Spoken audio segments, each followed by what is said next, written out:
Hi and welcome. I'm Gabriella. I'm 17 years old and I've been home educated for over 7 years. The reason for this, simply put, is because school failed me. I was desperately unhappy and this severely impacted my mental health. My family decided the only option was to home educate me, and I have to say it has been the best decision we ever made. Home education has given me an enriching, fulfilling and diverse education, but most importantly, it's given me a love of learning, something I never would have got at school.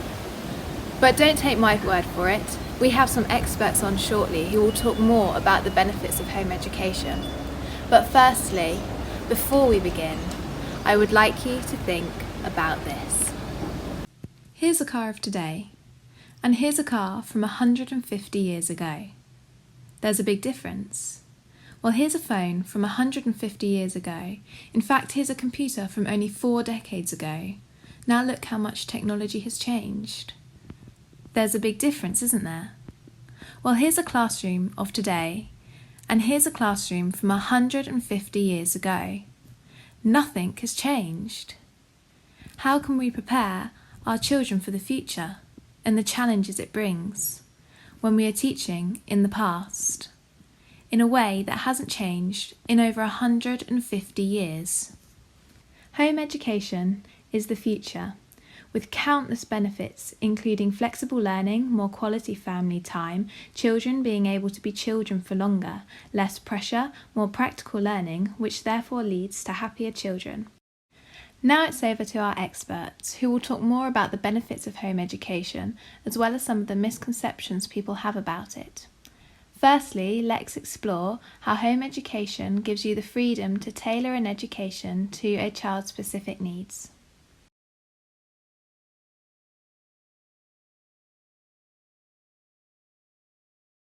Everybody learns differently. Every child had a unique story.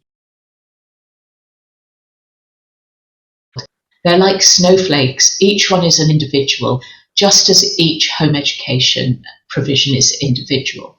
Some people choose to do it in a very structured way that reflects a school type approach. Others do a mix of very structured and unstructured. Some parents do it in a completely structured, autonomous and child-led approach where the child decides how they're going to be educated. Home educators are also uncovering new ways of teaching and learning all the time, some of which filter back into the school system. So things like project-based learning, they have their origins in home education, and we wouldn't even understand what the alternatives to school were if we didn't have a home education model where alternatives could be developed. Go with the idea of having some kind of structure, but it's not the same kind of structure as a school. So schools will have a timetable that's fixed and we don't. Schools will have a curriculum which is fixed and we don't, but we do have structures. You can tailor make an education to a child. Rather than trying to make the child fit the education that is currently provided, you are tailor making an education to fit that child. And that is always going to be a better education. Every child is different and every child is an individual. Home education caters beautifully to each individual child. Well, you've got much more opportunity to go with the energy, to go with the flow, to make the most of the things that children are interested in, and to find ways around the things that perhaps don't come so easily or that they don't want to do so much.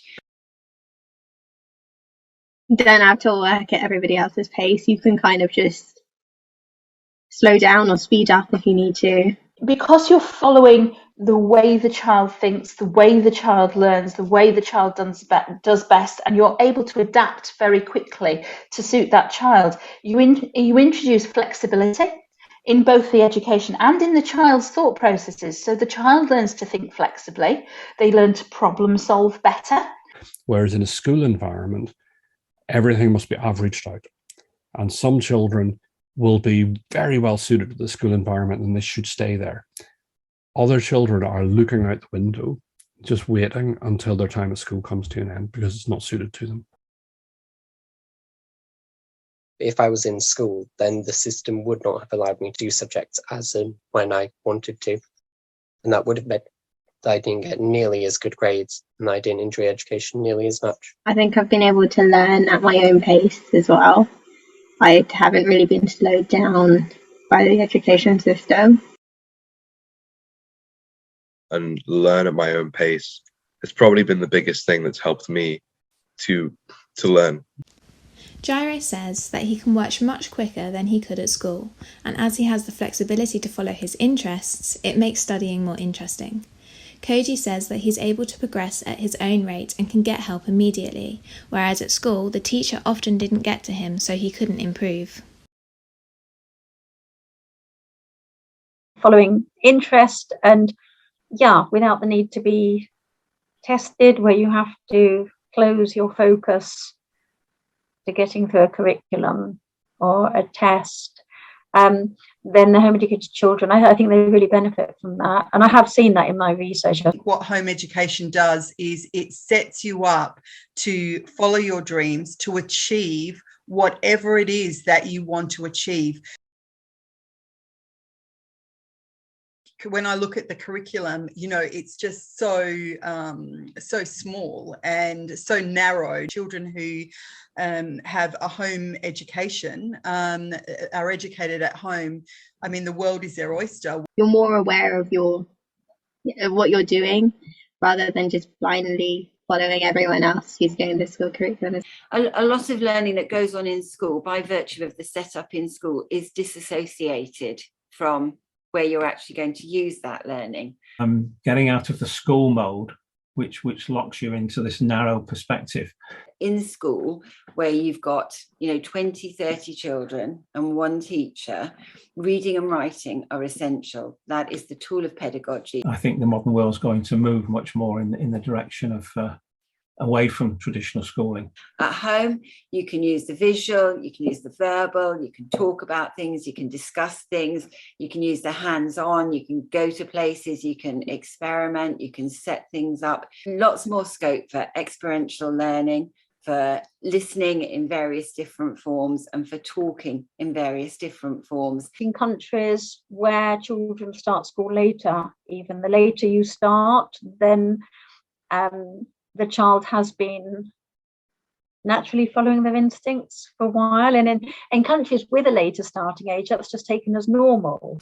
If they were learning to read later on, say 10 or 12 years old, they had 10 or 12 years of that literacy experience to bring with them as they learned to read. And it very often meant that they could start reading at a much higher level than we would expect of a beginner reader. Learning is bigger than education, bigger than schools. We learn every day in our lives, and we need to have communities which support learning and support lifelong learning, and that means continuing to learn throughout your life. You learn what you're interested in the way that you want to learn it, to the time scale that you want to learn it. And if somebody said to me, well, what's natural learning, I think that's what I would come up with, because very often when children are learning in that way, you don't feel like you're learning. When you're learning naturally, you have to fall down and get up. And that's where, when you're running and you fall over, your parent doesn't say, oh, that wasn't very good. They just go, oh, press yourself down and run further. Being too strict isn't good for anything. There are times that you need to set rules and you set boundaries. But majority of the time, I think people learn better and people are in a better place just in general when there's a bit more of a natural element to the way that things go. That opening up of understanding that you can get into anything that you want to and learn about it doesn't need somebody else to kind of set that up or direct that for you.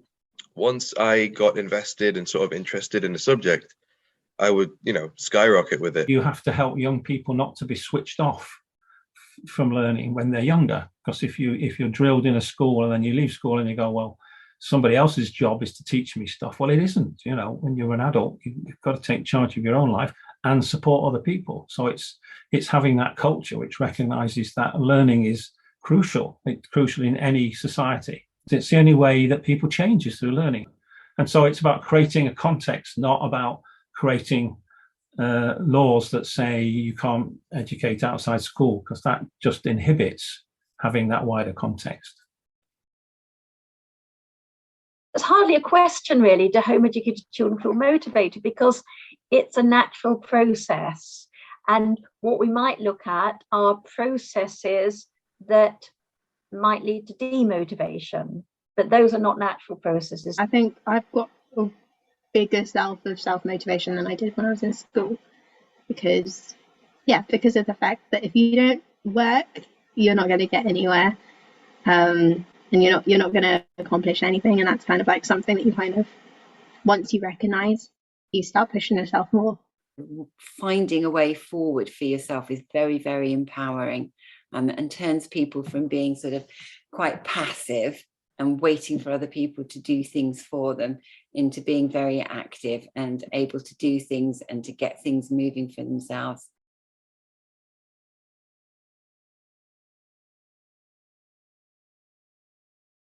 When we asked about socialisation in our survey of home educating families, we found that families told us that they felt their children had more socialisation outside of school.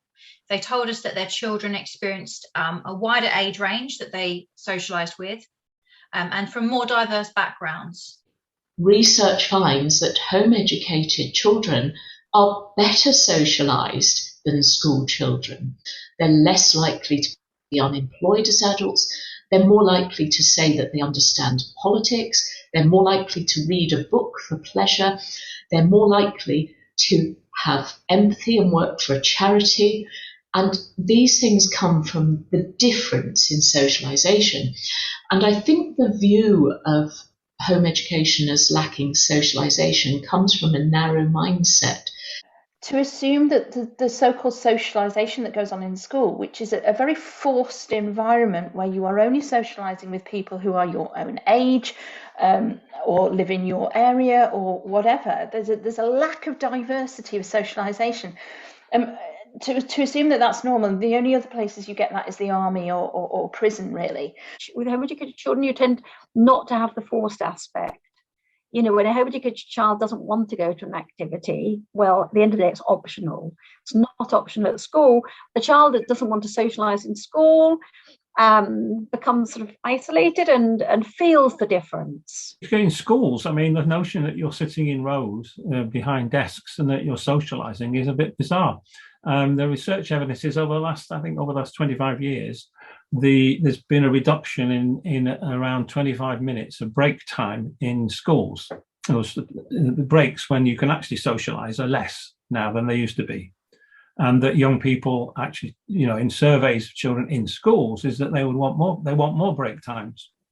But actually the break times are shrinking. So actually they're being encouraged not to socialise in schools. There's also another assumption that is made, is that children need to socialise with their peers in order to learn social skills. Whereas in actual fact, children learn good social etiquette and habits from people who they admire and they model. If you are modelling people of your own age who have a similar lack of skill set, you are not learning those skills.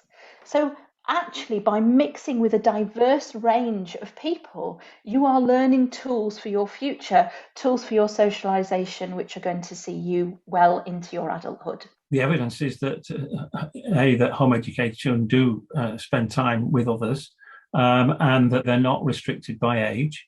Certainly in our learning community, they're 9 to 16-year-olds, and they mix across. And of course, as adults are part of that community, and we're all on first name terms, unlike in a school. So again, what's this kind of socialising? Is it when it's a sir and miss sort of language of school? When you go to a social meeting or a group for home educated children, you will find a 13-year-old willingly sat showing a 4-year-old how to do something. You will see children of all ages, from all backgrounds, ethnic, cultural, poverty, wealthy, it doesn't matter.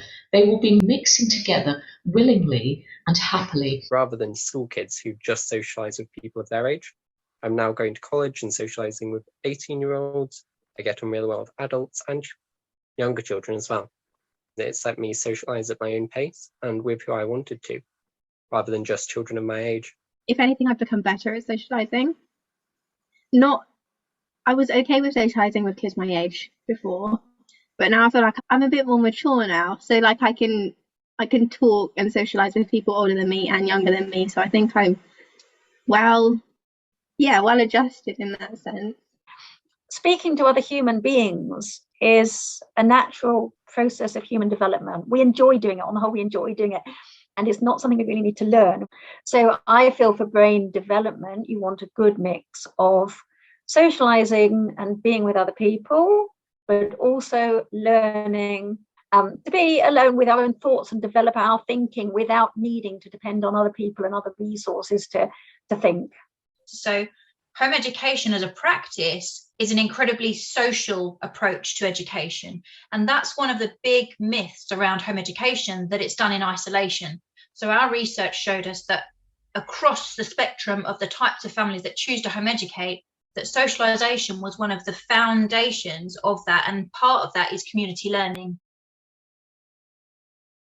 I've been involved in different communities in my life, but I've never seen something quite as unifying and passionate and strong as the parents of the home ed community. Home education is something of a misnomer, the home in home education, because home education, we found from our research, is rarely done at home. It was one of the big complaints of people calling the COVID-19 lockdown learning homeschooling, because parents said this is nothing like home education, that home education is done outside of the home typically, it's done in communities, it's done within the local community and as community groups. The home education community is so important to home educated young people. Phoebe says she took part in lots of groups, meetings, trips and workshops and made friends from all over the world. Jairo says that being out in the community means he has more opportunity to meet people of different ages, backgrounds and cultures. Children can be out there every day if they want to be, learning all about their community, and it is a rich and diverse community. Home education can add to that diversity. We need innovation, and innovation needs independent thinkers. All of innovation is about breaking rules about how things are done because we found a new way to do it. And it's about not waiting to be shown what perfect looks like. It's about going out and finding out for yourself what it looks like. The evidence is that for our economy, we actually need more creative people who think more broadly, that the biggest expansion of jobs is in the sort of digital and the creative sectors. Research done by the Design Council shows that creative tech companies did better, even during a recession, growing by 248% compared to 57% of companies managed by the FTSE 100. When you look at the countries which are doing best in terms of creativity, those are the countries which have got most support for things like home education. And you've got that openness and ability to solve problems, but the practical ability, and you've got digital capability as well. You've learned how to use Photoshop and all these things. You are immediately employable. Quite often when they do apply for jobs, they stand out fundamentally from all of the other candidates being interviewed because they think differently. They're used to getting there on their own and building a solution for themselves and selling it to other people. So they have a whole skill set that other children have yet to develop. They need to be able to relate to other people, they need to have entrepreneurial skills, they need independence, they need individuality, and they need the quick thinking, self-motivation that home education really brings. The only things that matter in a secondary school are academic subjects, and there's less time now being given in the curriculum to dance and to music and to art and all these areas, and people who've taught in those fields are out of work. The prefrontal cortex is growing until the age of 25, and we used to think that neurogenesis, which is the birth of new neurons, slowed down and stopped. But now we know that we need a balance of academic and activity, physical activities, and home educated children tend to be fitter and healthier. The most successful people in business today, people like Mark Zuckerberg and Elon Musk, are saying through their actions that school did not suit them, and they do not want their own children to go through that system. They are building a different pathway for them. The only way communities and organizations work is to have people who are different. Now, all the research shows that you need difference. You need in the world people who bring different perspectives. The world is such an interesting place, and it's just crammed with interesting opportunities and beautiful things, and we can't all know everything, and it's really great that if we have people who are interested in computers and people who are interested in horses and people who are interested in the stars, all of those different things, because then we've got all that opportunity. If we have everybody sitting in school and learning from the national curriculum and learning all the same things and coming out with the same base of knowledge, we've just missed out so much. And I think the nurturing of that diversity and of individual interest is enriching for people on an individual level, but it's enriching for the whole of society as well. When you have a school system that is outputting large numbers of people who've all had the same experience, then they go into the workforce and they bring those expectations of life with them. Schools stop us collaborating, because if you help other people in school, it's called cheating, you get punished for it, whereas actually cheating is essential in organizations, that is helping other people. If we collaborate more and compete less, we actually will thrive more and be more productive. If you don't help others, then organizations collapse, because if people aren't. But schools, of course, encourage people to be more individualistic and compete. Education is kind of last in the line at the moment with economic changes worldwide. We know that in every other aspect of our economic status that we have personalized everything, whether it's a personalized phone or clothes or house, everything else we engage in is personalized now. And when we leave school and enter into the business world, our own personal development is personalized. Every part of our lives now is personalized and individualized, except our education, whilst we're in primary and secondary education. And that definitely needs to change to keep up with the changes worldwide. In the UK, responsibility for a child's education rests with the parent and the family, regardless of educational choice. It's the parents who want the absolute best for our children, so we're the ones that should be accountable for that. It's not unreasonable to assume that governments or authorities have a responsibility as well to ensure that the right a child has to a suitable education is supported. So I think it's important in democracy to have a menu of options for education, so that parents can choose an education that they think best suits their child. I think that home education can work anywhere. There has to be a balance, and that's what we see in countries where home education is really successful, and America is a really good example of that, where we have research and evidence that home educators do incredibly well academically, personally and socially in the established communities in America. We see a balance between the child and family's right to choose how they're educated, and a responsibility that rests both with the parent, but also in part with the state to provide opportunity and access to that education outside of the school system. The local authority officers can ask a parent for information about the education. The reason I like the approach in Wales is our education officers are respectful to parents. It's a mutually respectful and trusting relationship, which means that the best interests of the most important people, that's the children, are met. If we get homes and schools and authorities working together for children's futures, we can have a great education system. It has to look less traditional than it is right now. It has to look more diverse, so that the education system is not just academic, but also vocational and technical. And there has to be an alternative to school. So home education has to be part of that system, allowing each and every child their best chance to find their best way forward. It's not an option that everybody's going to want to do, but it's a choice for some people who might want to do it. And it will also lessen the pressure of the standard education system, because they're not trying to be all things to all kids. And you're not looking for school at home, you're looking for a suitable education over the educational career of that child. Home education must sit alongside school, but be different to school, because if it is just school at home, then we won't get the flexibility and the diversity and the growth that comes from having parallel systems.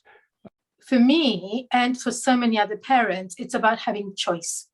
There is no one way that works for everybody. You cannot have one system that works for all. After all, every child has the right to an education, but it must remain a parent's right to choose how this is done. Thank you.